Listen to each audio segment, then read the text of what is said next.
So again, we say that the discrete random variable is we have this type of variable if the values of x or the values of the random variable is what? Countable or integer. 0, 1, 2, 3, 100, 200, 300, 1000, no fractions, no decimals. So you have discrete random variable. But if you have fractions or decimals, or your random variable can take any value in a specific interval. So in this case, we have continuous random variable, and we will talk about it after a while. Okay? Just you have discrete random variable and its values, suppose it's 0, 1, 2, 3, 4, 5, 2, and so on. So you can find the probability for each number you have here. The probability for 0, the probability for 1, the probability for 2. Just you have these probabilities, so you have the probability distribution.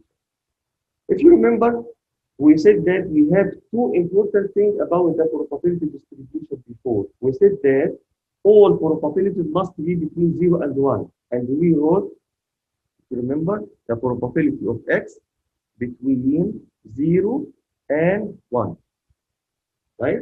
You remember something like that. And the sum of all probabilities is equal to 1. What that means? That means if you use the summation simple here, for all probabilities of x is equal to 1. Just you have these two conditions, that means you have a probability distribution in general. Okay? For example, we have here number of games, and we give this name x, or this variable x, and we have the probability for each value. We have here 4, 5, 6, 7. These are the values of x, and we have the probability for each x here, or for each value. We have 1 over 8, 1 over 4, 5 over 16, 5 over 16. First of all, check if this distribution is a probability distribution, because you may have a distribution, but it's not a probability distribution. To have a probability distribution, as I said to you, first, all probabilities between 0 and 1. So look at this, between 0 and 1, between 0 and 1, between 0 and 1, between 0 and 1. This is the first condition. Second one, the sum of all these probabilities is equal to 1. So in this case, you have a probability distribution. Okay?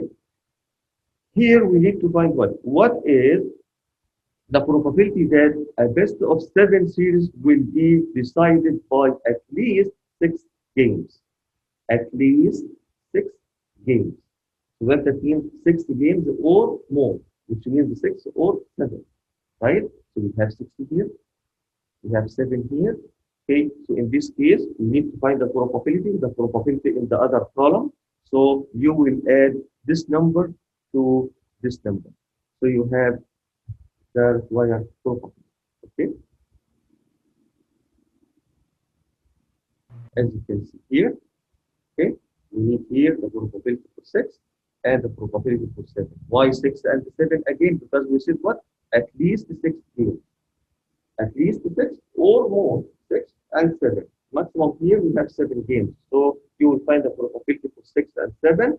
As you can see here, 5 over 16 plus 5 over 16. So you have the probability as you can see. Okay.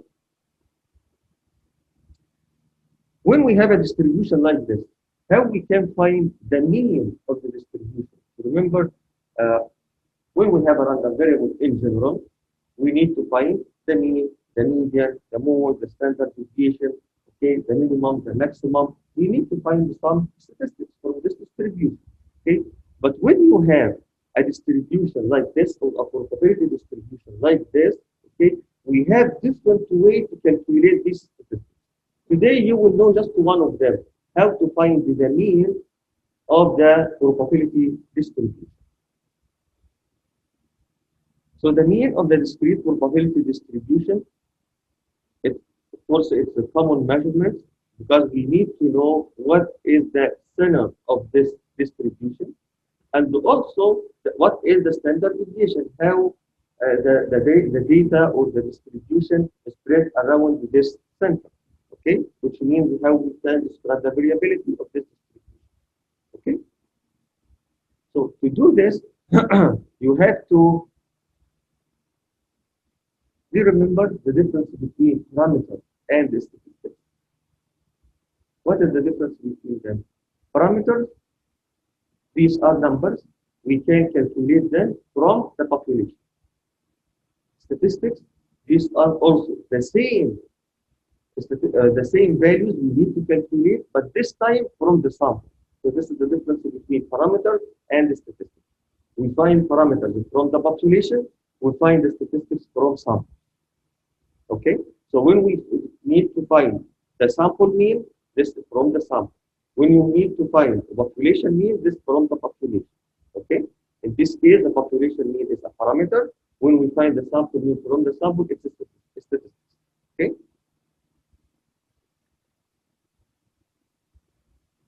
So if you remember for the mean, specific for the mean, do you remember? Let me do this for you. We have here parameter and here sample.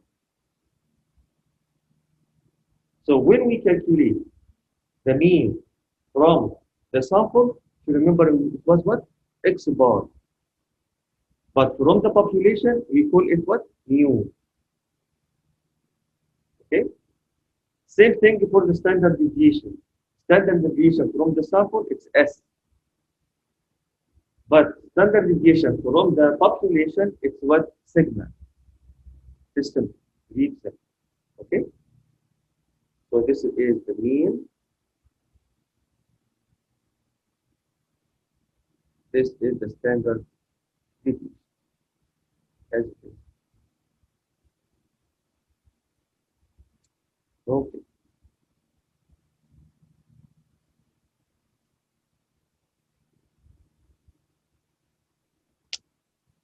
So now, how we can find the mean from the probability distribution? Let me remind you how we can find the mean from the data in general. Do you remember? Look, mu is equal to the sum of x divided by n. You remember? This is if you need to find the population mean from data. You have just data. You don't have probability distribution. You have just the numbers. Okay? But when we convert these numbers or you find the probability distribution of this variable, in this case, you can find the mean with different ways. This way is this way. It's the sum of x times p of x. What that means, you will multiply each value, okay, from its probability. And then at the end, you find the sum of the result. Okay? So you have now two different ways to find the mean. If you have the data, just data, you don't have probability distribution, so you will use sum of x divided by n. But if you have a probability distribution, that means you have a column for x and another column for the probabilities. So in this case, you find the mean by sum of x times b of x. Okay? As you can see here, of course, x are the values that can run the variable takes, and the b of x are the weights for each value in our distribution. We consider this like, okay? So in most cases, when we calculate the mean by this way, we call it the weighted average. Weighted average, okay? But this one, we call it the arithmetic average or the arithmetic mean, okay? So this mean or the way of calculating this mean will let us know something new today, something we call the expected value. So from the name here, we need to what? To expect a value. This value in general is the mean. But which mean? The mean on the long run. So we need to find the mean for the long run, not now. So that means if you perform an experiment now, you will not find the mean now. No, you will find the mean after you perform this experiment for a long or for many times. So on average, you will find what the expected value or the mean for the long run. Okay.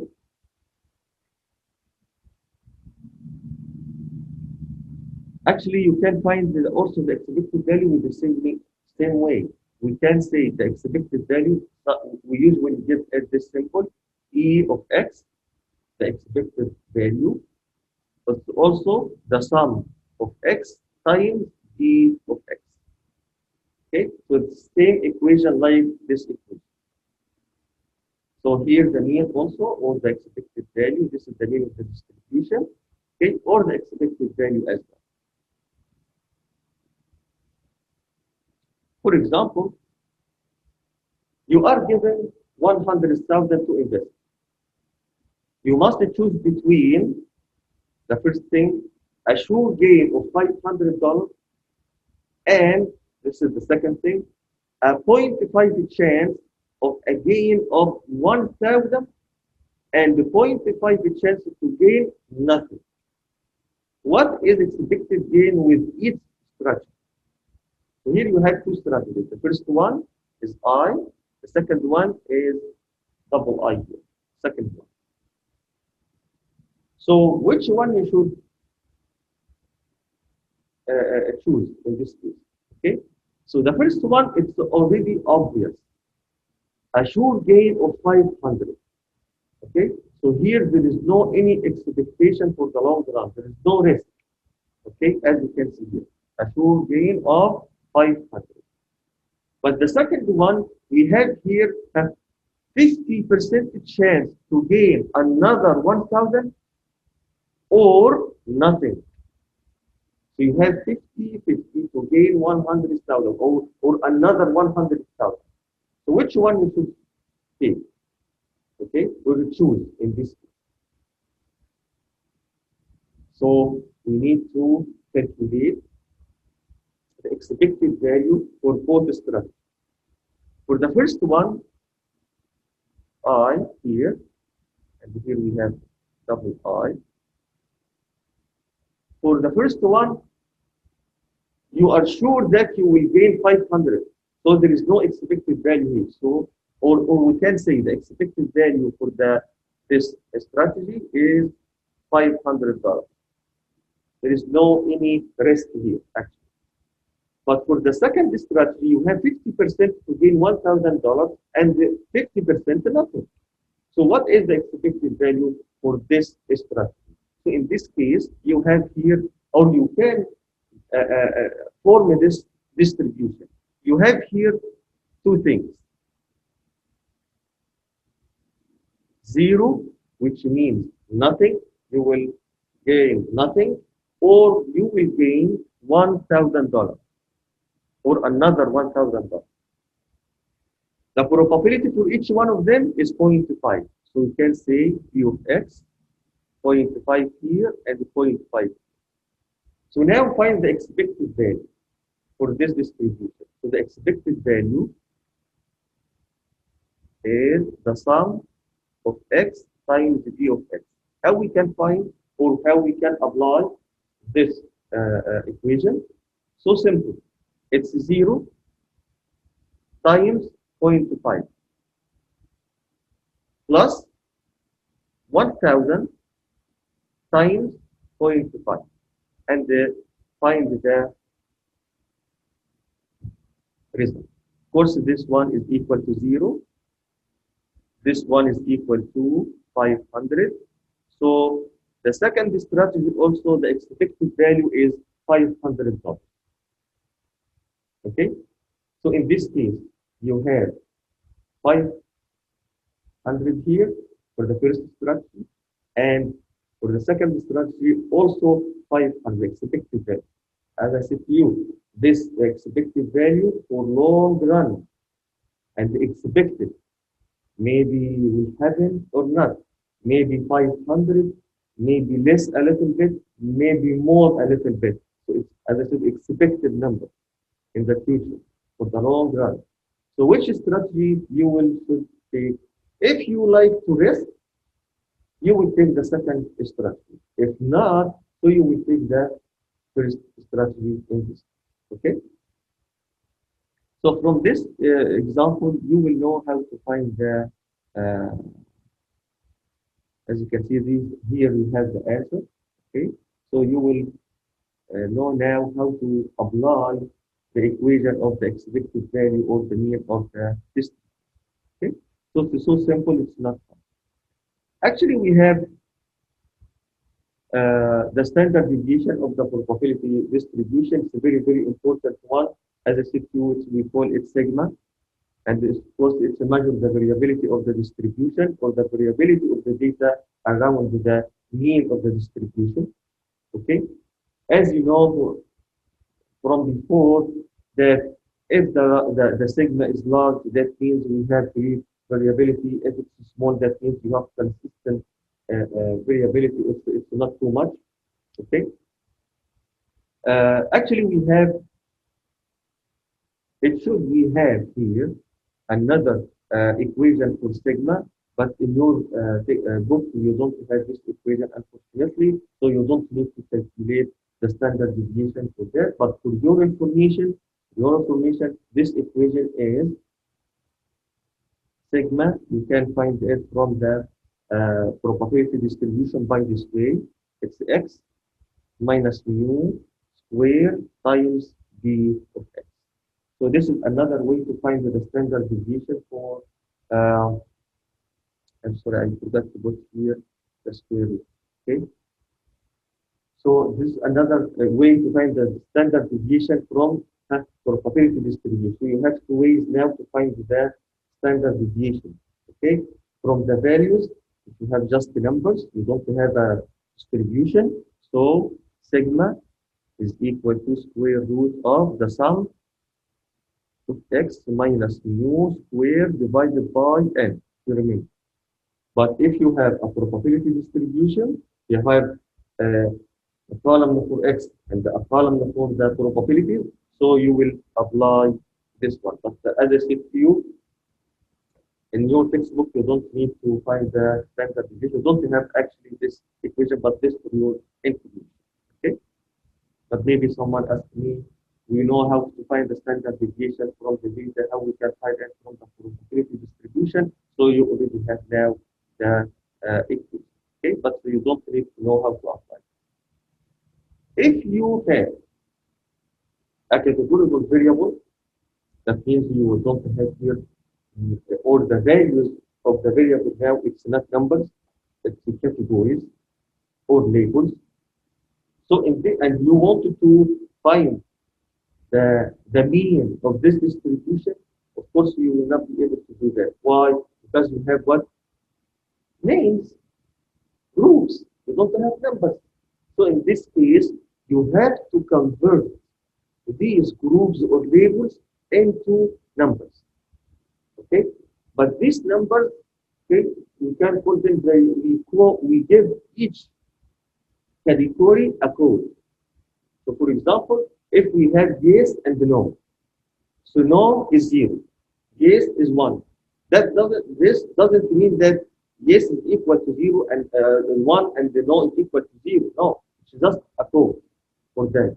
So it's still categorical variable. Okay, so we not convert them into numerical variable in this. Okay, when you have something like that and you have the distribution for this categorical variable, always, you will find that the average of this distribution is equal to the category that has code equal to 1. Always, not 0. Okay? To see that, look at this example. Suppose we have here, or we conduct here a marketing survey of many potential customers to estimate the probability a customer would buy a new product you are developed and plan to sell. Your study estimates that the probability is 0.2 if you denote the possible outcomes, success and failure. So you have here two categorical two groups for the categorical variable, success and failure, for whether or not the customer buys the product by 0 and 1. Then the probability distribution of X for this outcomes is like here. So you have 0 and 1, 0 for failure, 1 for success, and you have for success the probability is 0.2, and of course the remaining 0.8 for the failure, as you can see. So you have the probability distribution for your survey.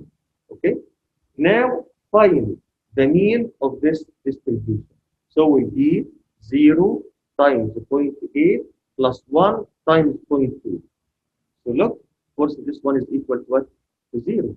And again, this 0.2. So as I said to you, when you have categorical data or variable, always the mean of this distribution is equal to what? Is equal to the group who has what? 1, as you can see, always. Because the first one is 0, right? So you will not have the something between them. Okay? But if you have categorical variable with more than 2 groups, I mean 3 or 4 or something like that, and of course the coding now is 0, 1, 2, 3, 4. Okay, in this case, the average will be one of these very numbers or any number between them. Okay, so for example, if you have 0, 1, and 2, so in most cases, after you try to find the mean, if they have the same weights, for example, 1 over 3, 1 over 3, 1 over 3, so that means the average will be 1 in this case.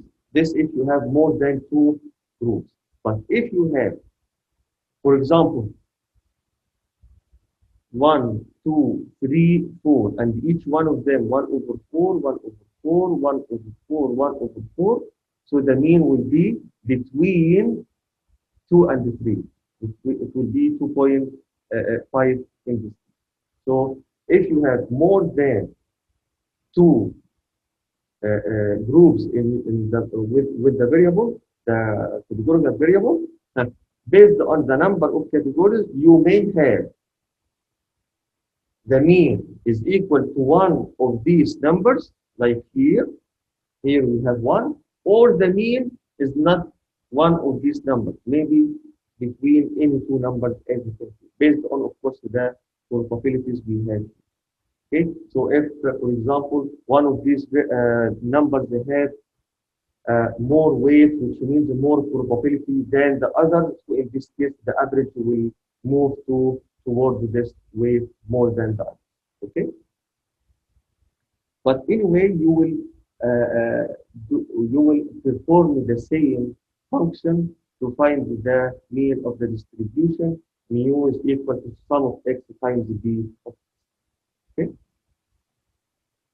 So this was a very quick introduction about the discrete probability distribution, and we will return to this type of distribution after we finish the continuous random variable, maybe next time, not today. So what is the continuous random variable?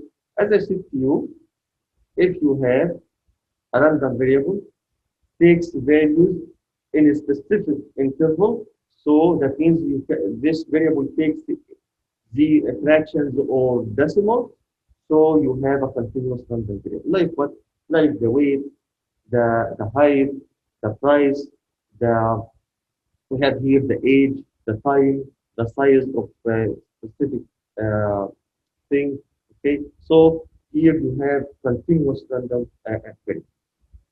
Also, sometimes we can round the values of the continuous random variable into nearest integer, but still continuous random variable. Okay, don't forget that.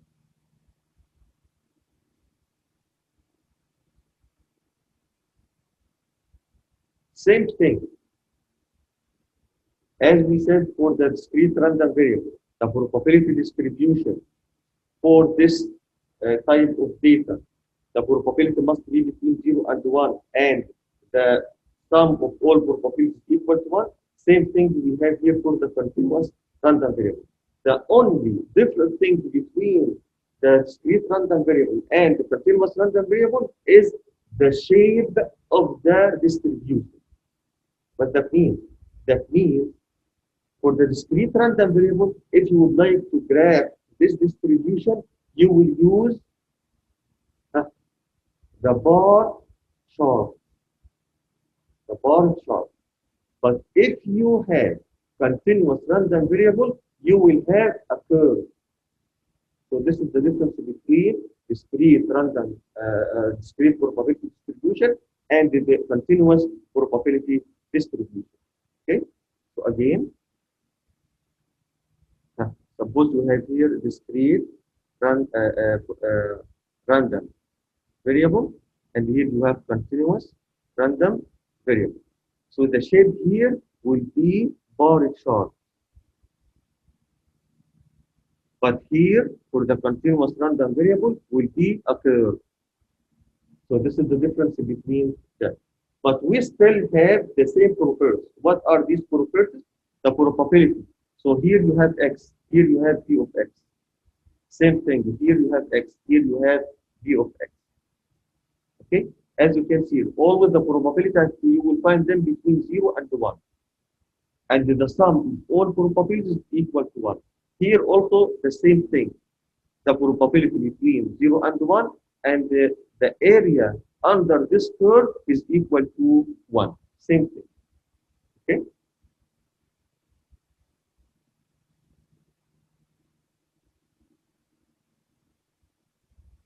So look at these two charts. Here, of course, as I said to you, the area under the curve is the probability.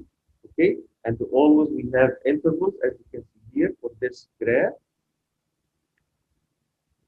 So for this graph, under this curve, from A, for example, to B, this interval, these are the values of x is values from A to B. So the area under this curve, this area between A and B is the probability. So this is the probability that x takes values from A to B. Okay. For example, here in this distribution, as you can see, it's skewed distribution. This distribution is talking about the commuting time per minute. Okay, so if you need to find, as you can see here, identify the area under the curve represented by the probability that commuting time is less than 15 minutes. Okay, so less than 15 minutes, which here 15 minutes. Where is the area? So this area will, of course, will go up to there, and then this area represents the probability that the commute will be less than 15 minutes. Okay, as you can see here, this shaded area is the commuting time for 45 minutes or more than 55 minutes. So the probability here, as you can see, 0.15, or we can say 15%. So again, the area under the curve represents the probability. Okay, that's very important thing to know about the continuous random variable and its distribution. One of the most important distribution in statistics is the normal distribution. And this distribution for continuous random variables. Actually, most of the phenomena around us follow the normal distribution. And if not, we can convert it or approximate it to the normal distribution. Okay? So because of that, this distribution is so important. And this distribution, you will learn how to find the probability based on this distribution by many ways. Of course, I prefer the technology to calculate the probability or anything in statistics, because this is what we usually do in practice, but this time you will know also how to find the probability by tables. The we call it the old way or the classical way. But it's important to know how to find the probability based on this way and the technology. Okay. So what is the normal distribution? As you can see here, it's symmetric, bell-shaped, and characterized by its mean. This is, of course, is the center of the distribution, and the standard deviation. This, of course, is the variability of the distribution. Okay, so it's a symmetrical distribution. It's not a skewed distribution. Okay, so when we have, do you remember when we have symmetrical distribution? That means what?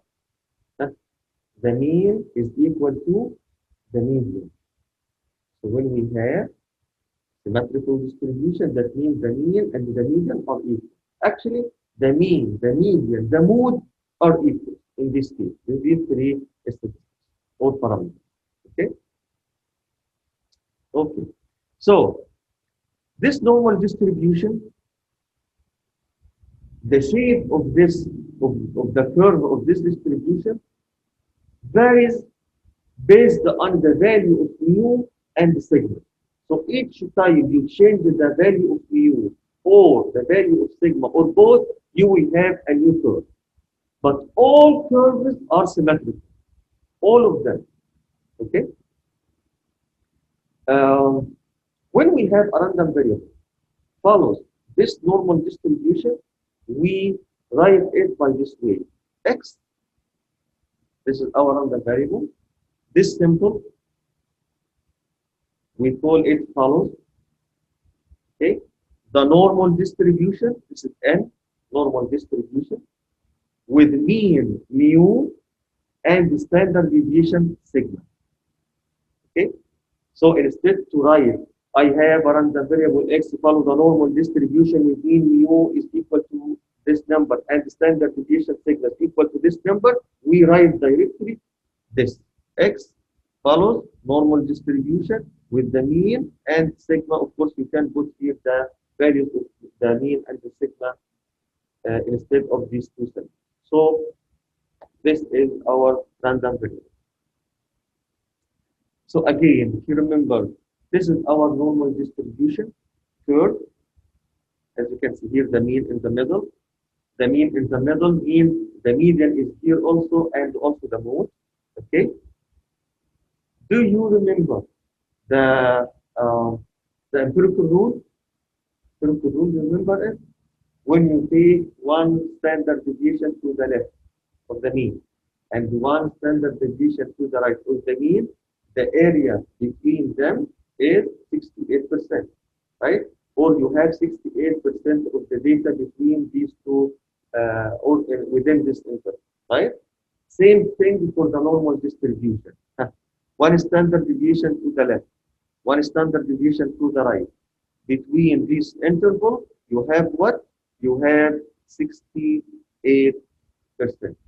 Same thing. If you increase the number of standard deviations from 1 to 2 standard deviations, as you can see here, from here to here. So between these two numbers or within this interval, you have 95% of the data.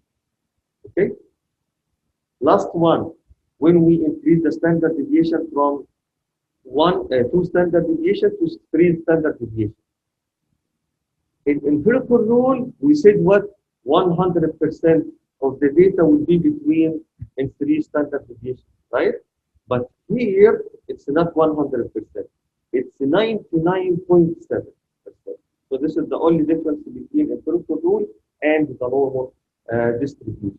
For 3 standard deviation, between these two numbers or within this interval, you have 0.997 or 99.7% of the data.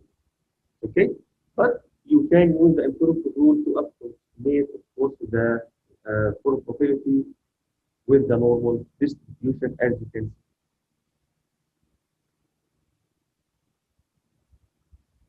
Look at this example.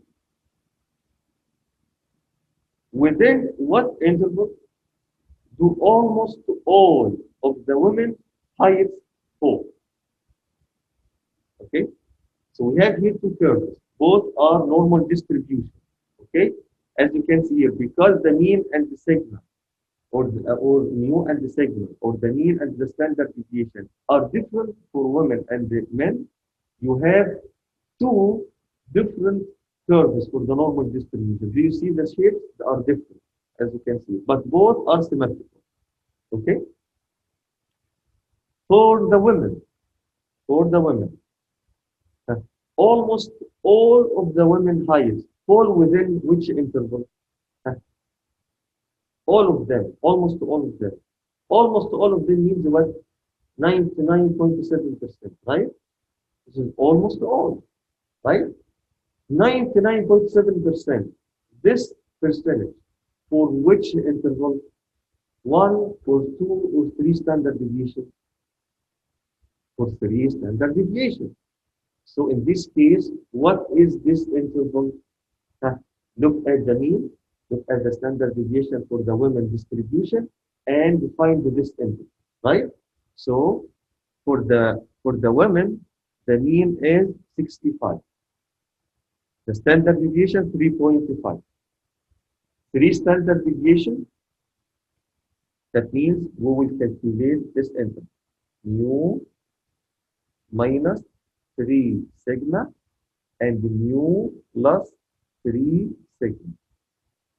You have mu, yes, 65. Minus 3 times the standard deviation. 3 times the standard deviation here, 3.5.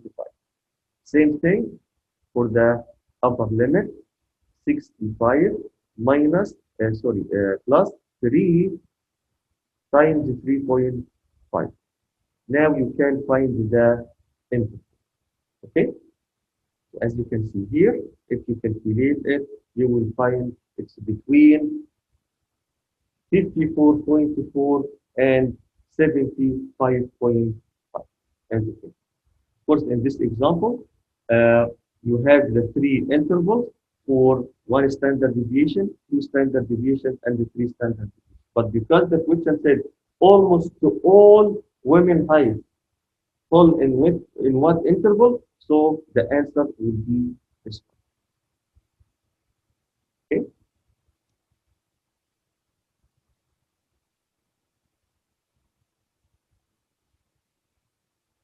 Do you remember this code? This code? We talked about this code before, right? Huh. I think if you see this is this code. Okay.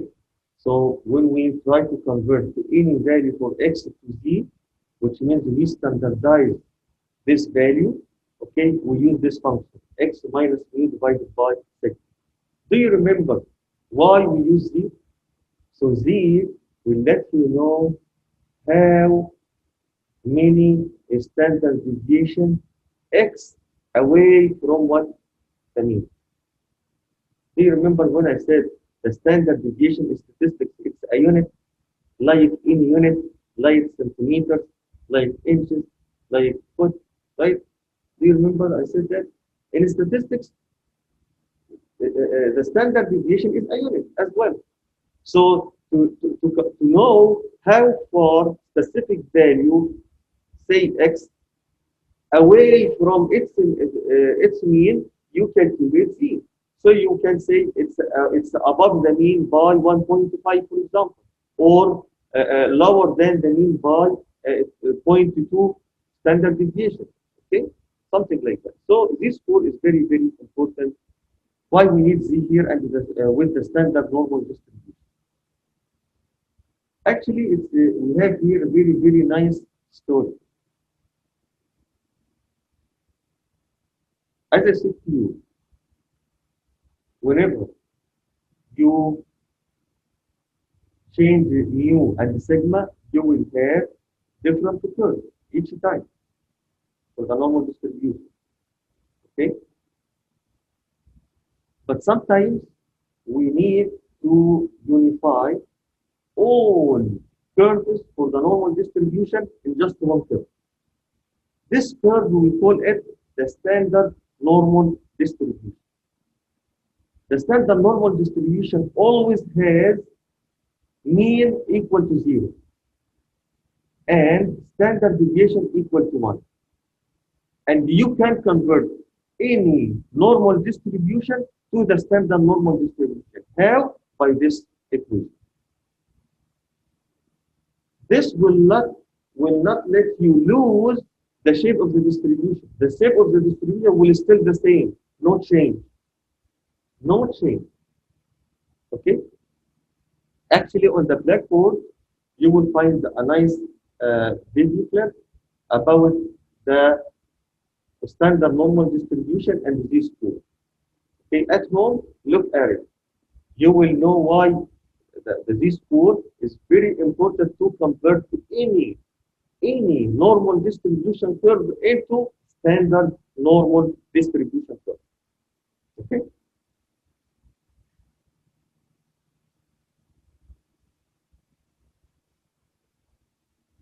So we have here some properties about the normal distribution. As I said to you, it's the most important distribution in statistics. Why? First, many distributions have an approximately normal distribution. The normal distribution approximates meaning discrete distribution well when there are a large number of possible outcomes. And you will see something like that when we talk about the next distribution next time. Many statistical methods use it even when the data are not bell-shaped. You remember, I said to you, you can convert any data into normal distribution. And you will learn this next chapter when we talk about the sampling approximation. Okay? As I said to you, the mean is equal to the median is equal to the mode. Don't forget that. Okay? So this is again Z. Okay?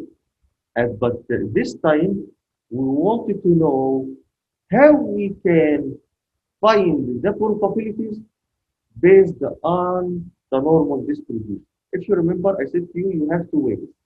The first way is the table. The second way is the technology. You can use any graphical calculator or we can use Excel. Of course, in this class, we use Excel. Okay? Okay, so how we can find the probabilities based on the table. This table, we call it Z table, or the standard normal table. Okay, standard normal table.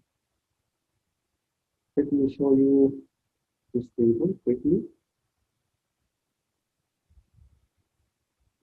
This is the table or Z table, as you can see here. Okay, you use it to find the probability. Of course, I will let you know now how to use it to find the probability for any X or Z or any application. Okay, so this is again what the normal distribution. You will find this table also on the blackboard with this chapter number 6. You will find it. Okay, so you can download it if you would like to use it when you calculate the probability. Okay. Okay. So now, how we can find this? How we can use this table to find the probability? First of all, if you are given a value of X, you have to convert it to Z. Okay, so that means you have to know the mean and the standard deviation of the distribution. Okay, and then you can use the table to find the probability. Actually, the table gives you the area under the normal curve to the left of Z, not to the right. Again, look at this distribution. Here we have a normal distribution. After you convert X to Z by this equation, the table will give you the area under the normal curve to the left of Z. So this is the probability of what? The probability that Z less than specific value, say Z as well, as you can see. So this area gives you this probability. The probability of Z less than Z. And as I said to you, when we convert X to Z, this will not change the shape of the original distribution. I mean this distribution, still the same, no change. Okay? So just you find the probability of Z less than Z, that means you can find what the probability of X less than. Okay? So you have here three steps. First, you have to have X, mu, and sigma. Find the Z, use the table, you have the probability. That's it. Okay? Here you have the steps, okay, in this slide. Okay? But of course, I will show you how to find it. First of all, how to use the table. So suppose you have a value for Z, it's 1.43. 1.43, okay? Pay attention to this one. Z table has very important column, the first column, and the first row, because this will let you know where is Z on the distribution.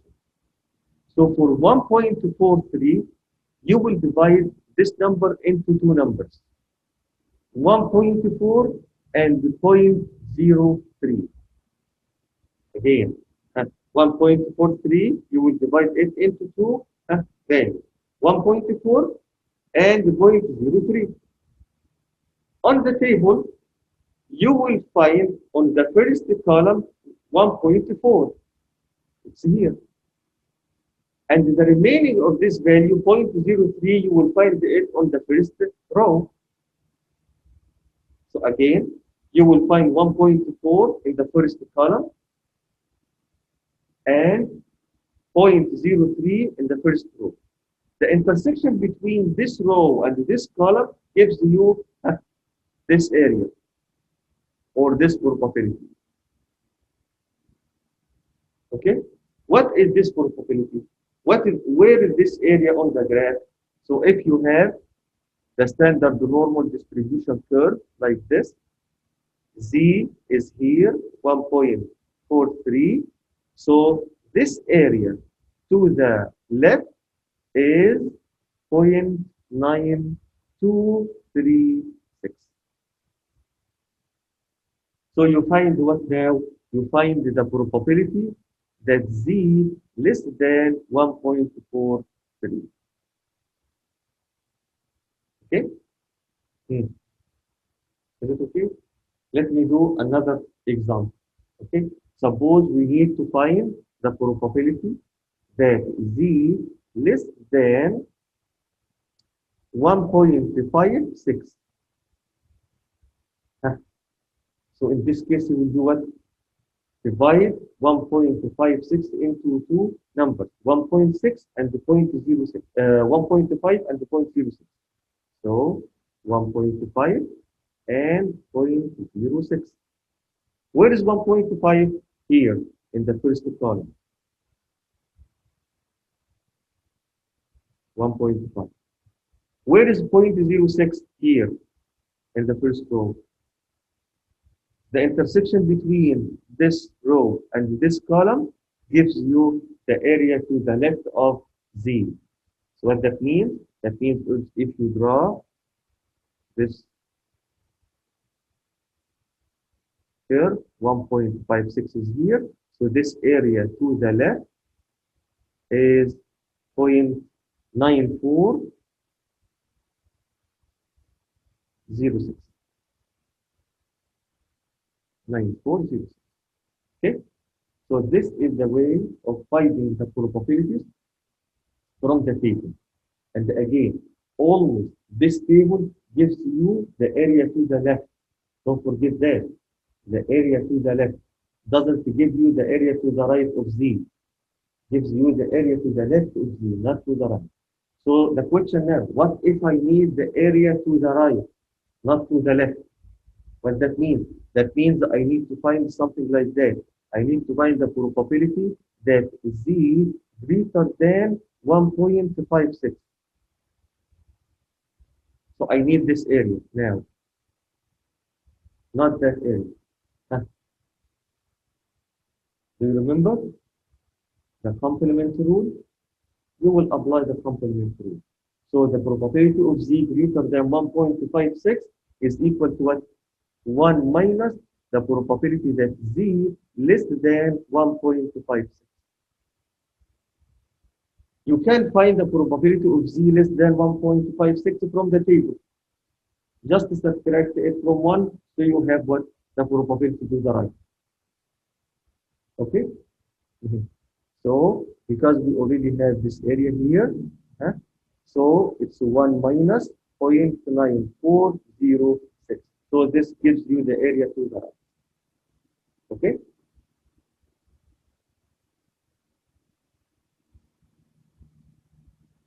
So here you have all, can say all cases you will face when you need to find the probability from the normal distribution. Okay? So again, if you would like to find the probability that x less than or less than x, so convert x to z and then find this probability directly from the table. Okay? This of course gives you the area to the left of z. If you need to find the probability that x greater than x, so again, you will convert x to z and then use the complement rule, 1 minus the probability that x less than z. So again, you will convert this to z, and then you will find the probability that 1 minus probability that x less than z. Okay? Last case is to find the probability between two values. Between two values, like here, you need to find the probability between x between a and b. So first, convert a and b into z's. Okay? And then, so you will convert them, say, to z1 and z2, or say ca and cd, because we have a and b. And then find the probability for z less than zb first, because this is the large area, and you will subtract from this large area the small area, which for probability that z less than z8. Okay, we will see that in with some examples after. Oh. The first example we have here.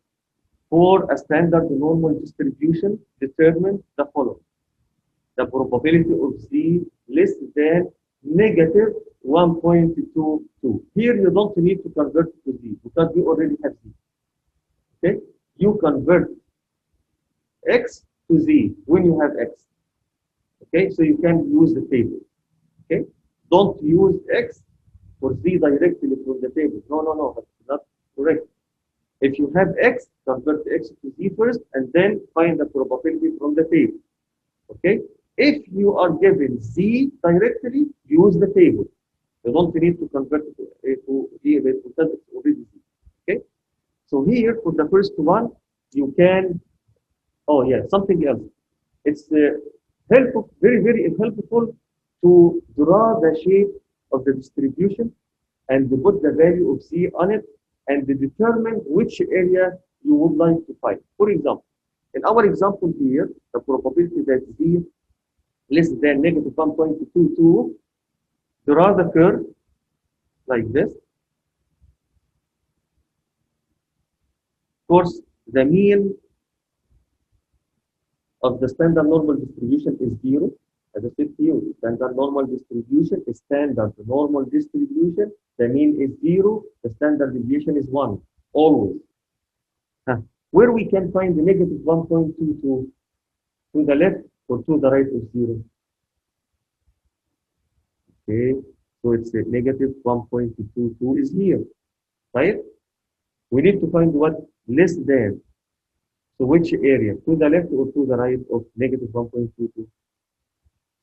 Huh? Less than to the left. So we need to find this area. Okay? Huh? In this case, because it's less than, you can use the table directly. Directly, use the table. So we will go to the table. As you can see here, the table has two pages. The first page for negative values, the second page for positive values. Okay? Where we can find negative 1.2 to the probability that z less than negative 1.22, divide this number into negative 1.2 and 0.02. Negative 1.2 is here. And 0.02 is here. Okay? The intersection between this column and this row gives you what? 0.1112. So this is the area to the left of negative 1.22. Okay? And of course, this is also the final answer.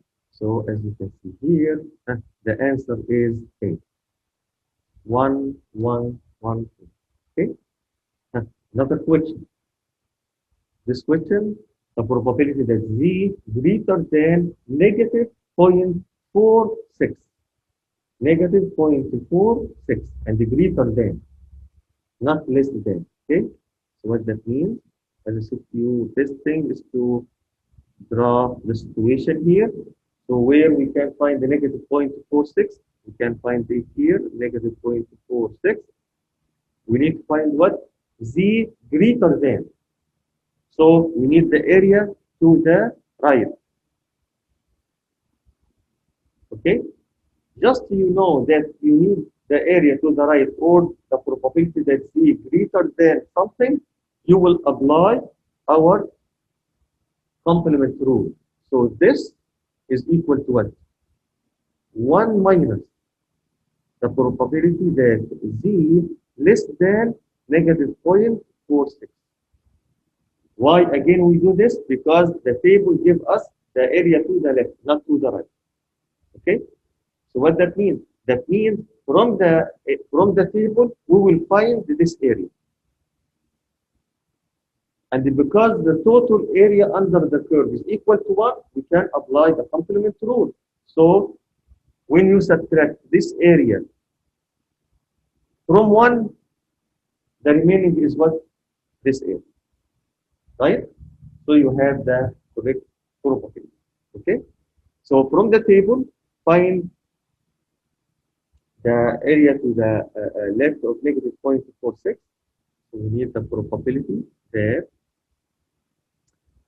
z less than negative 0.46. Of course, you can divide this number into negative 0.4 and 0.06. Okay?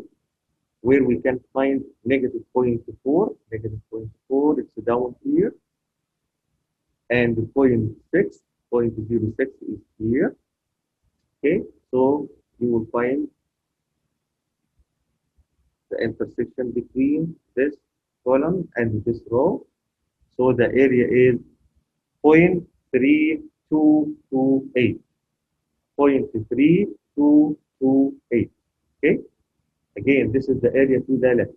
So this area is 0.3228. Subtract it from 1. So the answer is C. 1 minus 0.3228 gives you 6772. So this is the area to the right of negative 0.2. Okay? Okay, next one. We need to find the probability that, look at this one, x less than 80. So here you have x. So you need the mean. You need the standard deviation to convert the x to z, and then find what? Find the area or the probability from the table. So for the first question, we convert x to z by this way. So this is equal to z less than 80 minus mu. Mu here is 85 divided by the standard deviation 21. So you need to find the probability that z less than, use your calculator. So it's a negative point. I have here 2, 3, 8, and a lot of numbers after them. When you have something like that, okay, round it to the nearest two digits after the decimal point. Okay, so you can say here 2. I have here 238. So you can write 23. Sorry, 24. Okay, so 2. So now you need to find the probability that z less than negative 0.24. Less than negative 0.24. Divide this number into negative 0.2 and the 0.04. Negative 0.2 down here. And 0.04 is here. So the intersection between this column and this row is 0.4052. 0.4052. Okay. So this is the answer because we need to find the less than 0.45. No. Okay. Here. Okay. Next, the probability that x greater than 90. Same thing. It's x. So convert the x into z first and then find the probability. Okay.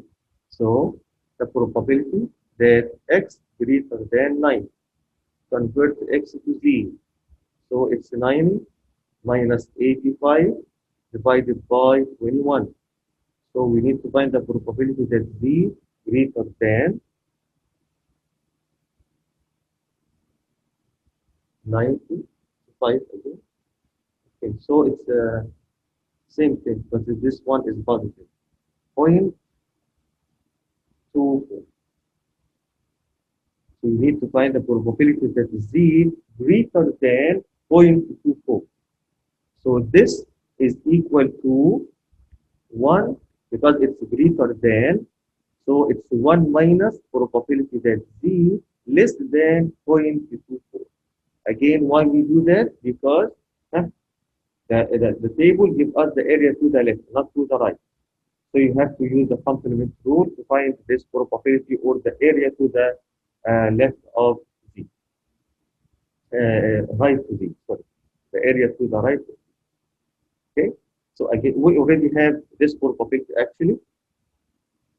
It's 4059.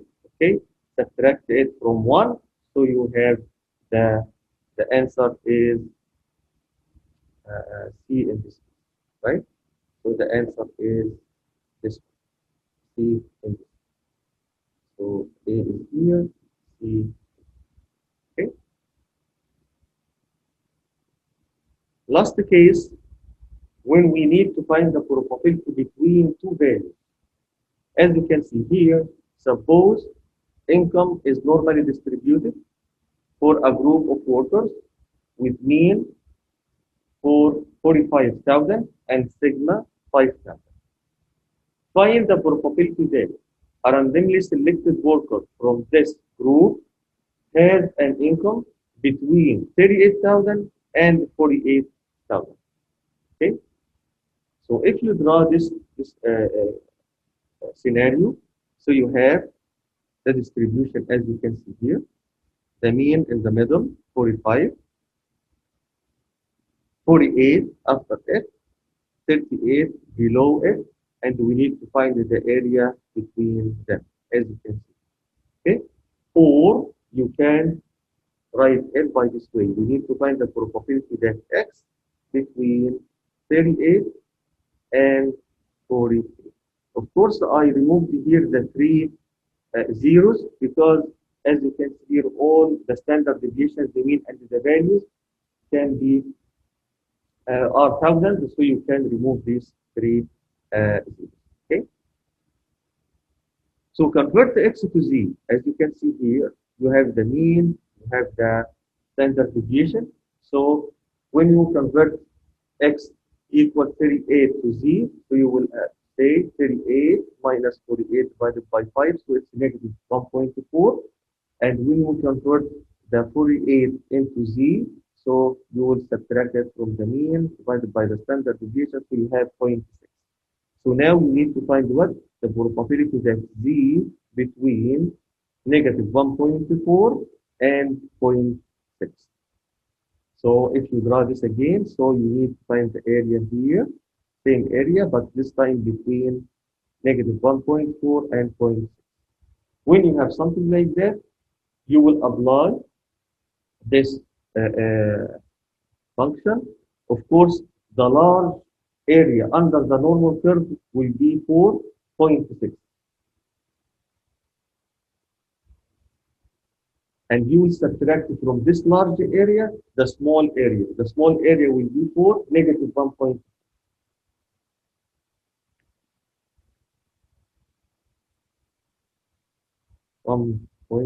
Negative 1.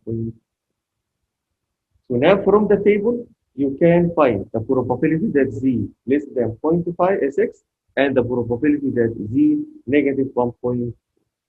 Okay, as you can see here, when you go to the table, you will find the area for z less than 0.6 is 0.7257 from the table.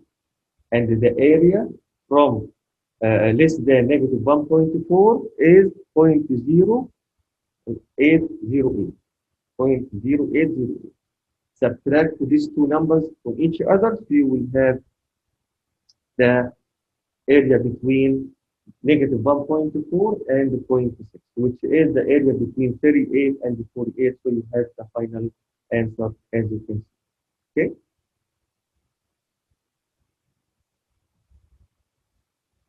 Okay. So let's do this together. For a standard normal distribution, determine the following. So we already have z. We need to find the area between negative 1.22 and the negative 0.46. Okay. So that means we need to find the area between negative 1.22 and the negative 0.46. So again, apply our rule. The larger area will be for z less than negative 0.46 minus the probability for z, the small area, is negative 1.2. Okay, find these two probabilities from the table.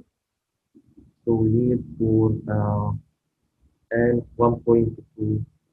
So negative 0.46, negative 0.4, it's already here, and 0.6 here. So we have this area 0.3228, and for negative 1.22, so negative 1.2, negative 1.2 is here, and 0.2 is here. So we have 0.1112. Now subtract the small area from the large area, so you will have 6.112. So this is the area between negative 1.22 and the negative 0.46. Okay, so the answer is okay. Okay. Next question. Here you have x. You need to find the probability that x between 80 and 90. And the mean is 85. Standard deviation 21. So you have to convert the x to z first. So the probability here for z You have 80 minus the mean 85 divided by 21. And here you have 90 minus 85 divided by 21. So you need to find the probability that Z between, this is again negative 0.24 and the positive 0.2. Okay, so that means this probability is equal to the probability that Z less than 0.24 minus the probability that Z less than negative 0.2. Okay, so find these two probabilities from the table. So negative 0.24. So we have here negative 2 and 4. So we have this probability. So we have here 0.4052 and the positive one 0.2 and 0.4. This area is 5948. 5948.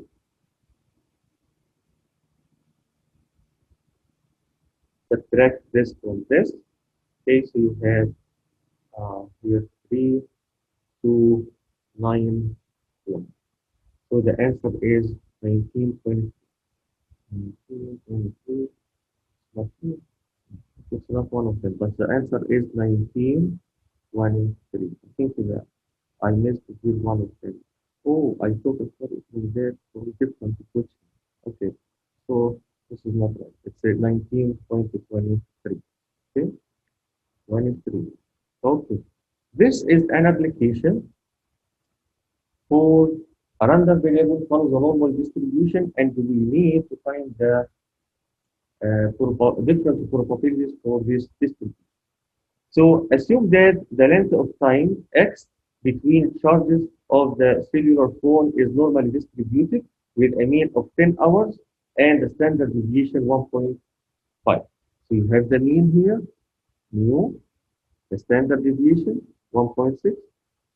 We need to find the probability that the cell phone will last between 8 and 12 hours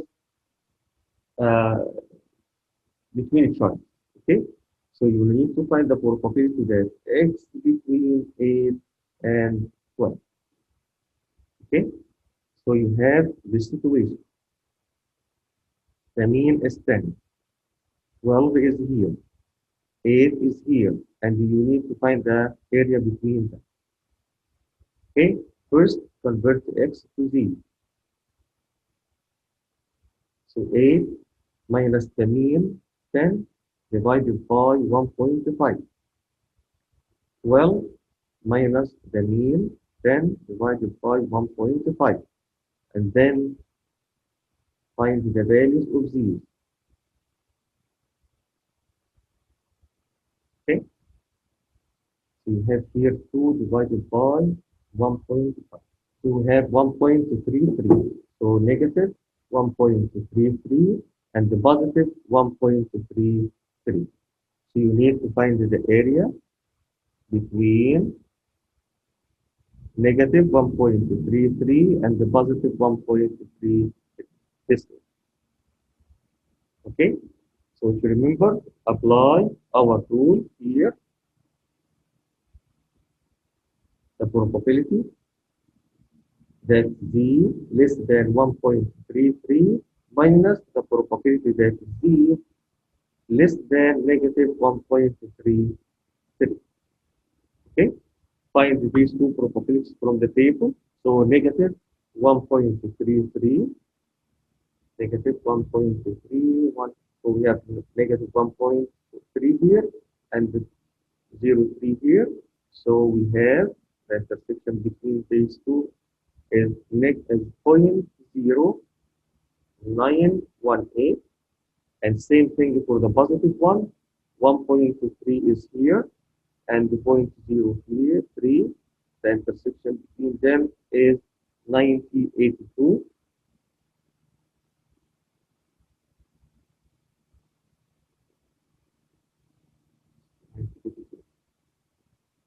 8 to 2. Okay, use your calculator, find the difference between them. So you have 0.816. So the answer is 0.816. Okay. Okay. So in a way, you have also the answers on uh, the slides. As you can see here, same steps I did here, you will find it here as well. Okay. The next question, we need to find the probability that the cell phone will last at least 11 hours between shots. At least. At least means 11 or more, right? So here you need to find the probability that x greater than 11. Okay, just you have this, that means you apply 1 minus the probability that x less than 11. Okay, and you will find the answer here as you can. Okay, last one, find the probability that the cell phone will last fewer than 8.5 hours. So that means you need to find the x less than 8.5. And of course, you will convert the x to z and find this probability directly from the table. And the answers are here as well. Okay. Sometimes you will be given the area under the curve and you will find z or x. So we reverse the problem now. In all previous examples, you have x, convert the x to z, and define the probability or the area under the curve. Now, you will be given the area under the curve, and we need to find the z or x. Okay? Okay. Now we can do that. Also by the table, there is nothing hard. Okay, let me give you directly an example, like this example. We need to find the value of z. Look, this is what we need to find, z. Call it, for this value, z0, for example. Or we usually say z0, z0 in statistics, not z0, z0. Okay? In the standard normal distribution, will be exceeds only 10% of the time. So look at this, 10% of the time, it's the area under the curve. Okay, but which area? To the left or to the right? Because it says here will be exceeded, so that means will be the area to the right, not to the left. Okay, so what that means, if you would like to formulate this problem mathematically, so you will write it like this. The probability of z greater than z naught, of course, we need this value, is 0.1. Okay? Usually, we have this side and we find this side. No, now we have this side and we need to find the value of z now. Okay? So what is the situation? The situation is here. So normal distribution,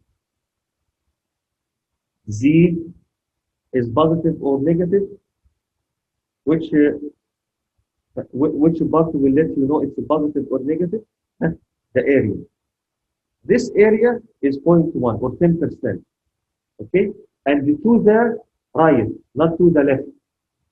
So z, of course, in this case will be positive, not negative. Okay? So z is positive, will be on this side. And to the right of z naught, we have 10%. Okay? So if we have here 10%, so the area to the right here is what? 90%, right? So because of that, we have here 0.9. You know that the table gives you the area to what? To the left, not to the right. So just you know the area to the left, you can find what? Z from the table. So all you need is to look up 0.9 in the table, not 0.1, 0.9. Why? Because this is the area to the left of Z0. Okay? So go to the table, the closest area to 0.9. Of course, this table gives you not all values or all areas under the curve. Okay? So just to sum them. So the closest number for 0.9, we can find it. Look, we have 0.8997. This, of course, you can approximate it to 0.9, or you have 0.9015, right? Between them, you have 0.9, right? Between these two areas, you have here 0.9, okay? Right? Okay, so if you find the average of these scores for these two areas, you approximately have the z-score for 0.9. Okay, so this score for the first value here is for 1.28, and for the second area here is for 1.29. Okay, find the average of them. So the average is what? 1.285, right? So this is the value of z we are looking for. Okay, so z here is 1.285. Okay, some people say that there is no difference between the the area of 0.8 or 89 for 1.28 or for 1.29, so we can choose any one of them. Okay, that's right, no problem as well. Okay, but I always like to approximate it to the nearest values we have. Okay. Okay. Look at this example for the same thing, but this is an application. In the previous example, we find the z. Now you will find the x, not z. So we have one more step after that. So suppose the scores x on a college entrance examination are normally distributed with mean of 550 and standard deviation of 100. A certain prestigious university will consider for admission only those applicants whose score exceeds 90% of the distribution. Find the minimum score an applicant must achieve in order to receive consideration for admission to the university. Okay, so here you have the mean of the scores, you have the standard deviation of the scores, and you have the area under the curve. It's 90 percentile, and which direction? It's said what? Exceed. The scores exceed the 90%. Okay, so if you draw this situation, you will find this situation like this. The normal distribution, the mean is here. You have here the 90%, but he said what? Exceeds the 90%. So where is the exceeds the 90%? So this one. Okay, so we need to find the probability that x less than x naught is 0.9, as you can see. Okay, so what is the minimum score? What is the minimum score? Of course, we need here x now, not z. X. We need x, not z. So to find the x, you need to find the z first. And after you find the z, you can find the x. How? From here. Okay, here you have two unknown values. X naught is missing, z naught is missing. But you can find z naught from where? From the table. And just you find that from the table, you have just one unknown value for x, and you can find it.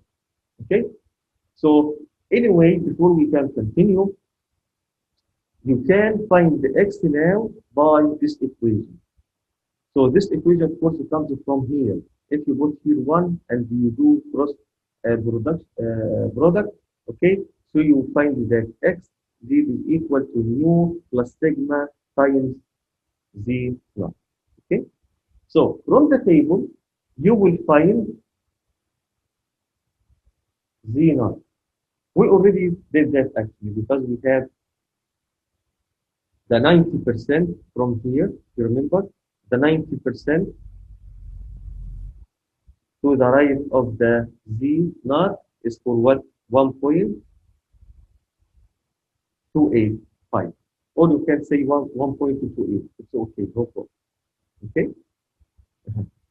So this is the value of z that we found from the table. Okay?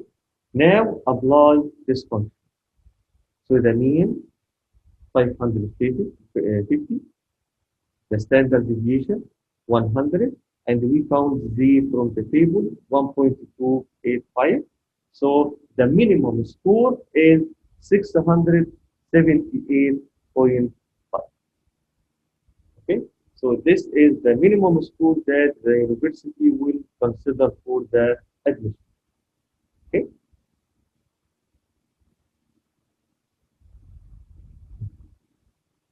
another example, but this time we need to find the two values for z, not one. Okay, in previous two examples we have just one z or one x. Now we have two z's. Okay, find the value of z naught such that 95% of the standard normal z values lie between negative z naught and the positive z naught. Okay, so that means we need to find the area. We need to find the two z's scores, and the area between them is 95%. So that means we need to find the probability that negative z or z between negative z naught and the positive z naught, 95%. So this is the situation as you can see. Normal distribution, 0 in the middle, okay, negative z naught here, positive z naught here, and the area between them is 90. Okay, okay, how we can find, actually here, negative z naught and the positive z naught both are symmetrical around 0. So if you just find any one of them, you can find the other one. But of course, you will change the sign from negative to positive or positive to negative. Okay, which one is easier to find? Which area? This area or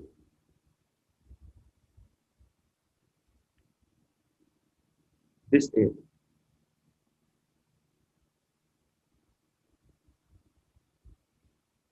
In my opinion, the small area is easier. Why? Because you don't need to make any more calculation. For the large area, you need to know what is this area, and then you will add it to 0.95. But for the small area, you just need to find it. Okay, this area, this small area, how much? Can someone let me know what this area? Can someone tell me what this area? How much? Yes, 0.025. How? You know that the total area under the curve is 1, right? So you already know 95% of this area. So the remaining is what? 5%, right? So the remaining is 5% or 0.05. But here you have two symmetrical area, or let's say two equal areas. So you have to divide this area by 2. So it's 0.025. So the area here is 0.025 and also here 0.025. Now we know this area. We can find the negative z naught from the table. All you need just to look for the closest number to negative as to 0.025. Actually, we have it here, 0.025. the exact area. This area for negative 1.96. So this is the value of negative 0, negative 1.96. So we have here negative 1.96.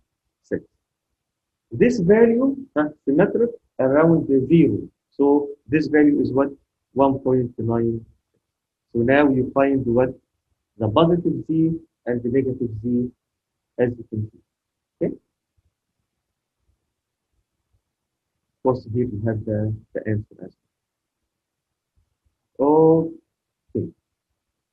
So now, how we can use Excel to find the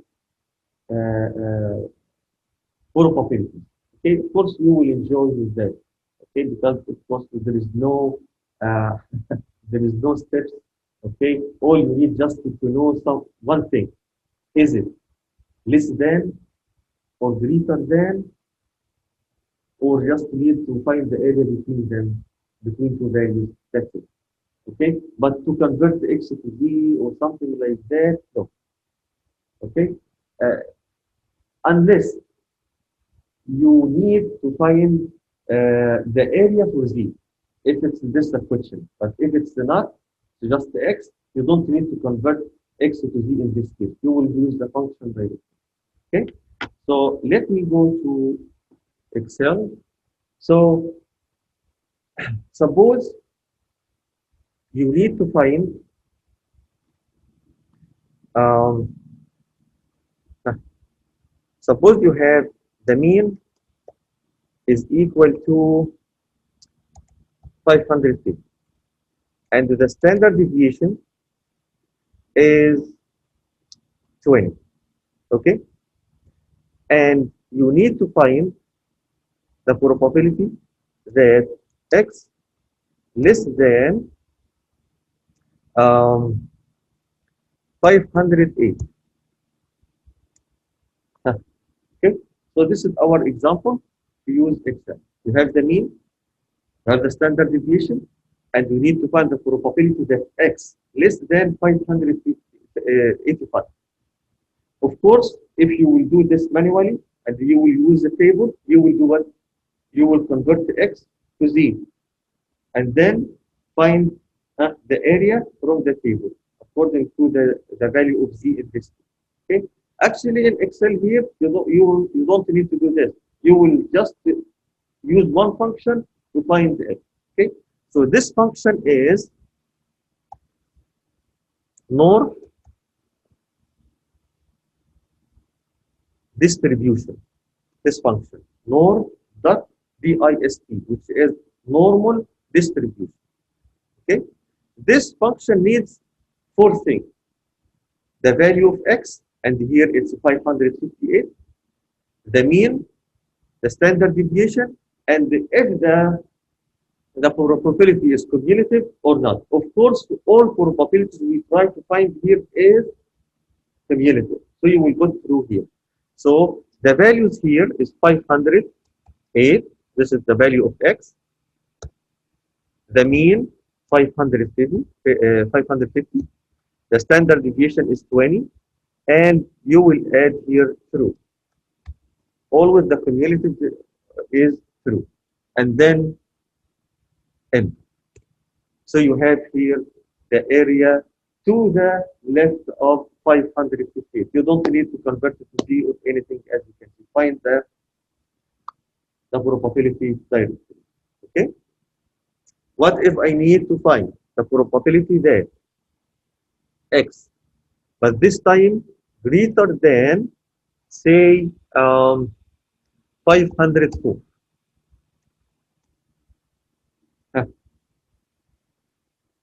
Again, this function in Excel, the normal distribution, gives you the area to the left, like the table. It doesn't give you the area to the right. So in this case, you will apply the complement rule. So here, that means this is equal to 1 minus the probability that, oh, sorry, I shouldn't put equal. So 1 minus the probability that x less than 504.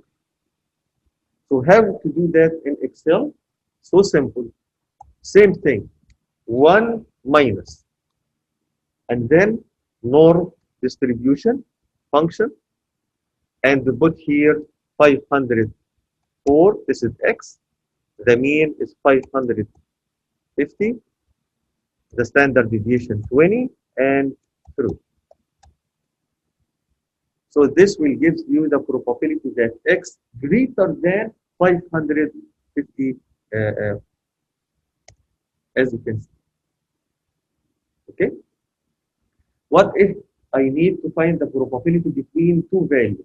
For example, I need to find the probability that x between, say, 547 and 559, for example. We need to find the probability that x between 547 and 559. Okay? So again, when you have to find the value, the area between two values, you will apply our function, which is you will find you will subtract the small area from the large area. So the large area here, of course, for 559 and the small area for 545. I will write here the rule and then I will apply it in Excel. So here that means you need to find the probability that x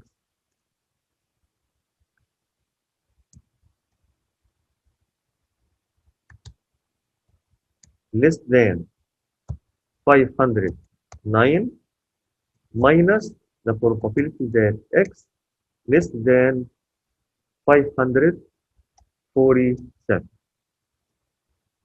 So this is the rule you need to apply. Okay? How we apply this here? Very, very easy. So find the probability with normal distribution function. So it's the norm distribution, the first one here. The value 559, the mean 550, standard deviation 20, and true. This gives you, of course, what? The large area. And you will subtract the small area from it. So it's a negative norm distribution again. The other value, 547. The mean is 550. 20, the standard deviation, and true. As you can see. Okay? And then, so you have the answer as you can see here, 0.2332. Okay? So as you can see here, if you have an application and you want to find the probabilities for x, and the x of course follow the normal distribution, you will apply norm.dist, which is a normal distribution, and you find the probability. Okay? If the question about z, not x, okay? So you have also functions for standard normal distribution. For example, suppose you need to find the probability that z less than 1.23, for example. Okay? So in this case, you will use this function, norm.s.dist. S here for standard. S here for standard. Okay? And then this function just needs two things, z and if the cumulative, true or false. And as I said to you, always the cumulative is true. Okay? So you will put here 1.23 and true. That's it. So this is the area to the left of 1.23. Okay? Of course, you can find the area for any number here, for any number. For example, if you need to find the probability that Z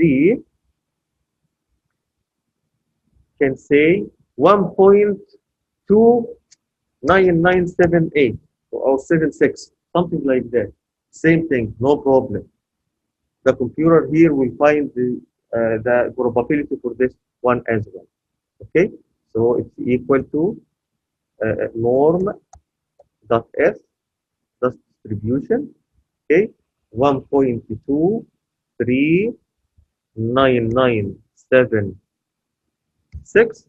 Okay, and true. So you will have the area as you can see here. It's a little bit different than the previous one because we have 99762. So of course, Excel will give you the probabilities more accurate than when we use the table in general. Always you will find a difference between the table and the Excel because for the table, we always round our Z values until 2 digits after the decimal point. But for Excel, you can put the